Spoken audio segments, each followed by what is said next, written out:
Hello! Today I'm going to talk you through an exercise called the Swan, which is basically a nice big back bend. So great for getting your back muscles working and counteracting the forward bending and slouching that we tend to do so much of. So it's an easy movement for some people, but for many of us it's not a direction that our spines move easily into. So you might need to sort of keep it a little bit smaller depending on how your back feels. But I'll just talk you through the basic principles. The first thing, if you come up onto hands and knees for a moment, and you can put your flat hands onto the floor underneath the shoulders, knees underneath the hips, and just remind yourself of that feeling of allowing the shoulder blades to widen away from the spine as much as possible. So you want to be pushing the floor away in order to lift the chest up, so you're resisting gravity, and that really gets your shoulder blades widening apart whilst the spine lengthens through the middle. So that principle is quite key to the Swan. So as you come down onto your front to do your full Swan, just have that in the back of your mind, and I'll talk you through some of the other things to focus on. So you want to feel your legs are long, your spine is elongated, and your arms are forming a fork shape or a cactus shape either side of the head. And then there's this feeling of lift through the pelvic floor muscles, this tiny little feeling of drawing up from the base of the pelvis up through the front surface of the body in order to support the head and the neck in neutral. So lifting the head just to neutral, feeling that length of the spine with a little bit of internal support from the front of the body.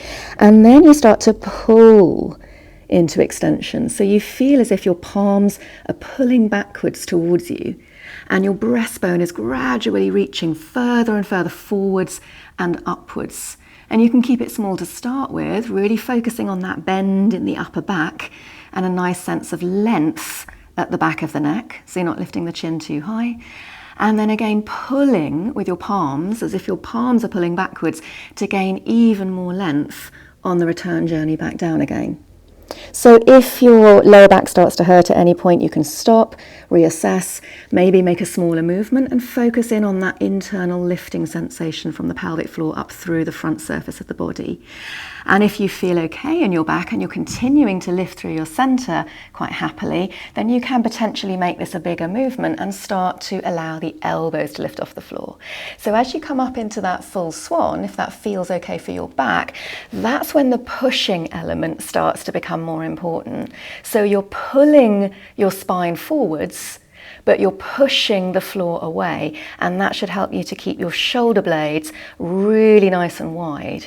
So then as you continue to pull your spine forwards to come down out of the Swan, you want to continue widening your shoulder blades, which means the elbows need to reach actively away from each other as you come down on your return journey.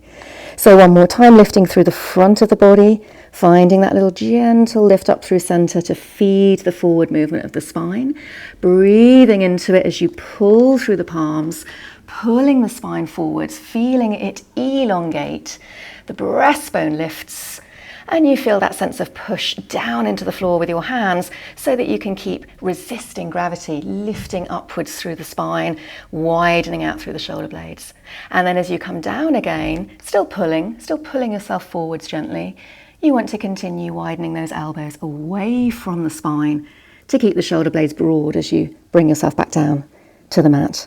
And that's your Swan, that's your spinal extension. So don't necessarily make it as big as that if that feels uncomfortable, but if it feels good for you, it's a really important movement for our bodies. So make sure you do that one from time to time.